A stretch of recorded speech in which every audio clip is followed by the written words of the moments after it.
아멘. 이 새벽에 잠을 깨워 주님 앞에 나오신 모든 성도님들을 주님의 이름으로 축복합니다.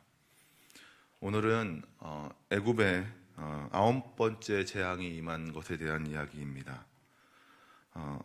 이 9번째 재앙으로 애굽 가운데 어두움이 덮였습니다.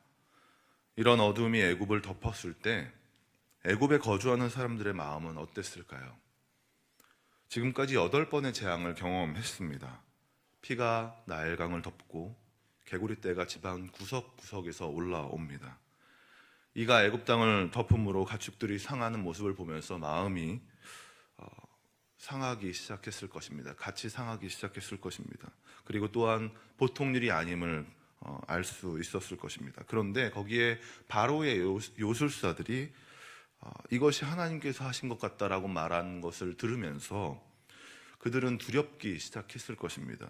그리고 파리가 애굽 땅을 덮었을 때, 그런데 이 파리가 이스라엘 민족들이 있는 곳에는 임하지 않았을 때 바로에 대한 의심을 하는 사람들까지도 생겨났을 것입니다. 그래도 많은 사람들이 태양신의 아들이라 말하는 바로가 곧 이 모든 것들을 해결해 줄 것이다라고 믿고 기다렸을 것입니다. 그런데 하루하루가 다릅니다. 문제가 커지고 다양해집니다. 악성 종기로 사람들이 죽어가고 우박, 메뚜기 떼가 애굽을 덮치자 두려움이 극에 달았을 것입니다. 그래도 믿습니다. 태양신의 아들인 바로를 믿고 기다립니다. 그런데 9번째로 이 재앙이 임했을 때, 이 어둠의 재앙이 임했을 때 태양신의 아들까지도 앞을 보지 못하고 더듬거리기 시작했습니다. 사람들은 불을 찾아 방을 비추고 싶었어도 불을 찾을 수가 없습니다. 움직일 수가 없는 것이죠. 그들이 할 수 있는 것은 자리에 누워서 이 모든 재앙이 끝나길 기다리는 방법밖에 없었습니다. 갑자기 찾아온 이 어두움은 모두를 혼돈과 두려움 속으로 몰아넣었을 것입니다.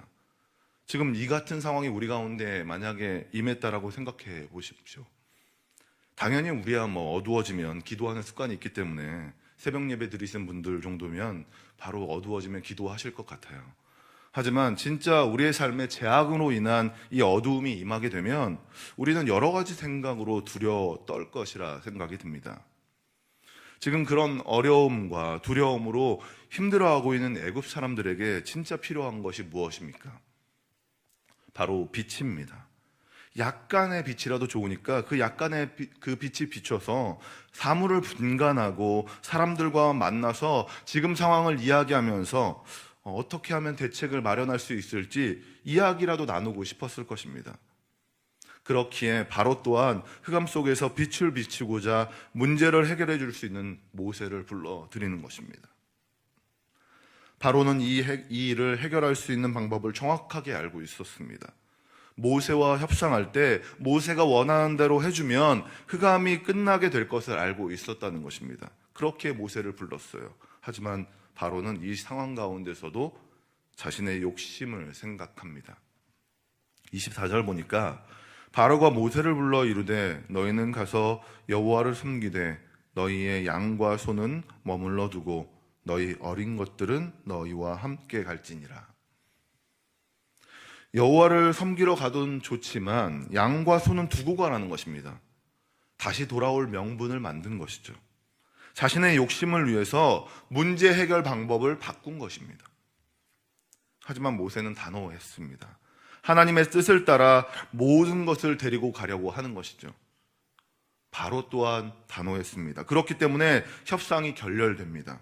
애굽 땅에 빛을 비출 수 있는 기회가 있었지만 그것이 사라지게 되는 것이죠.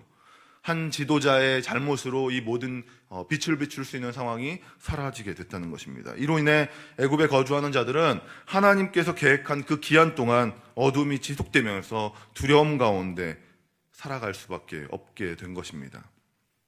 이처럼 지도자 한 사람의 타락으로 그를 믿고 따르는 많은 사람들이 공포 가운데 살아가게 됩니다. 백성을 진정으로 사랑한 사람이었다면 그는 자신의 욕심보다 평안을 선택했을 것입니다. 분명 문제 해결 방법을 알고 있었고 정말 이 모든 것들을 어떻게 하면 해결되어지는지 알고 있었습니다. 하지만 바로는 자신의 욕심으로 많은 백성들을 어둠 가운데 거하게 했다는 것입니다. 각 가정 가운데 영적 리더로 계시는 우리 성도님들은 어떤 모습으로 가족들과 함께하고 계십니까? 우리 삶에 주님은 어두움을 통해서 빛을 따라가는 방법으로 가르치실 때가 있습니다. 어둠이라는 것이 고난이 되기도 하고 두려움이나 방향을 알지 못하는 때이기도 합니다.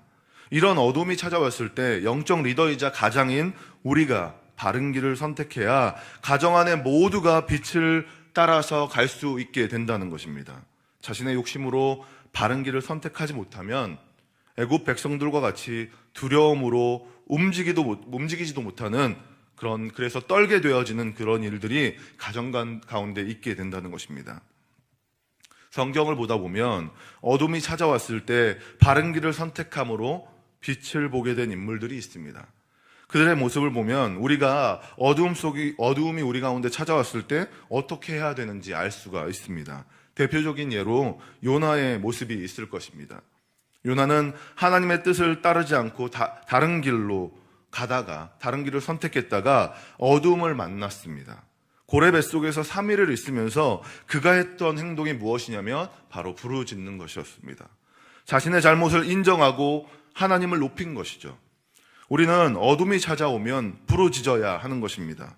두려움에 떨며 가만히 있는 것이 아니라 문제가 해결되어질 때까지 부르짖는 것입니다. 어두움을 이기시고 부활하심으로 빛 가운데 거하신 예수님을 바라보며 부르짖으시기를 소망합니다.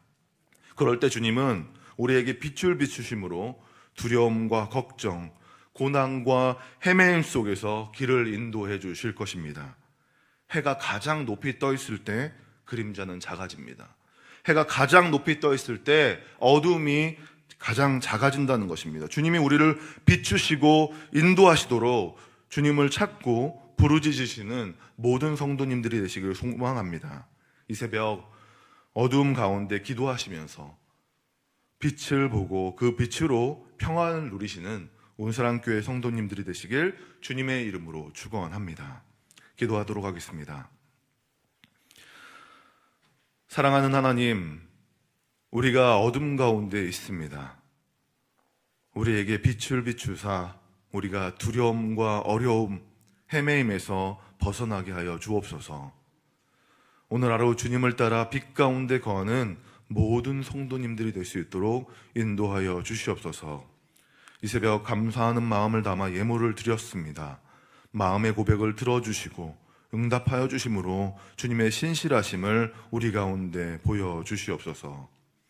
계속해서 오늘 말씀을 기억하시며 또한 자신과 가정과 교회와 나라와 열방을 위해서 이 시간 주여 한번 외치고 함께 기도하는 시간 갖도록 하겠습니다.